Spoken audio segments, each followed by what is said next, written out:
Luke chapter 20. The authority of Jesus questioned. One day, as Jesus was teaching the people in the temple courts and proclaiming the good news, the chief priests and the teachers of the law, together with the elders, came up to him. "Tell us by what authority you are doing these things," they said. "Who gave you this authority?" He replied, "I will also ask you a question. Tell me, John's baptism, was it from heaven or of human origin?" They discussed it among themselves and said, "If we say from heaven, he will ask, 'Why didn't you believe him?' But if we say of human origin, all the people will stone us, because they are persuaded that John was a prophet." So they answered, "We don't know where it was from." Jesus said, "Neither will I tell you by what authority I am doing these things." The parable of the tenants. He went on to tell the people this parable.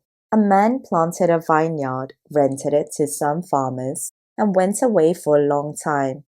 At harvest time, he sent a servant to the tenants, so they would give him some of the fruit of the vineyard. But the tenants beat him and sent him away empty-handed.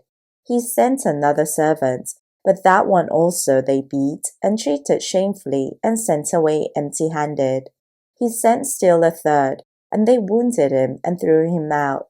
Then the owner of the vineyard said, "What shall I do? I will send my son, whom I love. Perhaps they will respect him." But when the tenants saw him, they talked the matter over. "This is the heir," they said. "Let's kill him, and the inheritance will be ours." So they threw him out of the vineyard and killed him. What then will the owner of the vineyard do to them? He will come and kill those tenants and give the vineyard to others. When the people heard this, they said, "God forbid."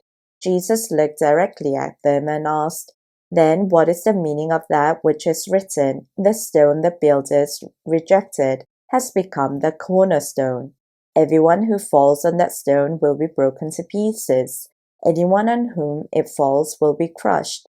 The teachers of the law and the chief priests looked for a way to arrest him immediately, because they knew he had spoken this parable against them.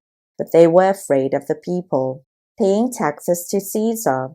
Keeping a close watch on him, they sent spies, who pretended to be sincere. They hoped to catch Jesus in something he said, so that they might hand him over to the power and authority of the governor. So the spies questioned him, "Teacher, we know that you speak and teach what is right, and that you do not show partiality but teach the way of God in accordance with the truth. Is it right for us to pay taxes to Caesar or not?" He saw through their duplicity and said to them, "Show me a denarius, whose image and inscription are on it." "Caesar's," they replied. He said to them, "Then give back to Caesar what is Caesar's, and to God what is God's." They were unable to trap him in what he had said there in public, and astonished by his answer, they became silent. The resurrection and marriage. Some of the Sadducees, who say there is no resurrection, came to Jesus with a question. "Teacher," they said, "Moses wrote for us that if a man's brother dies and leaves a wife but no children, the man must marry the widow and raise up offspring for his brother. Now there were 7 brothers. The first one married a woman and died childless. The second, and then the third married her.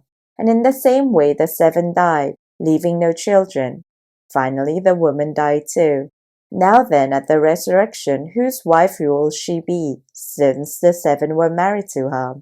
Jesus replied, "The people of this age marry and are given in marriage. But those who are considered worthy of taking part in the age to come and in the resurrection from the dead will neither marry nor be given in marriage. And they can no longer die, for they are like the angels. They are God's children, since they are children of the resurrection.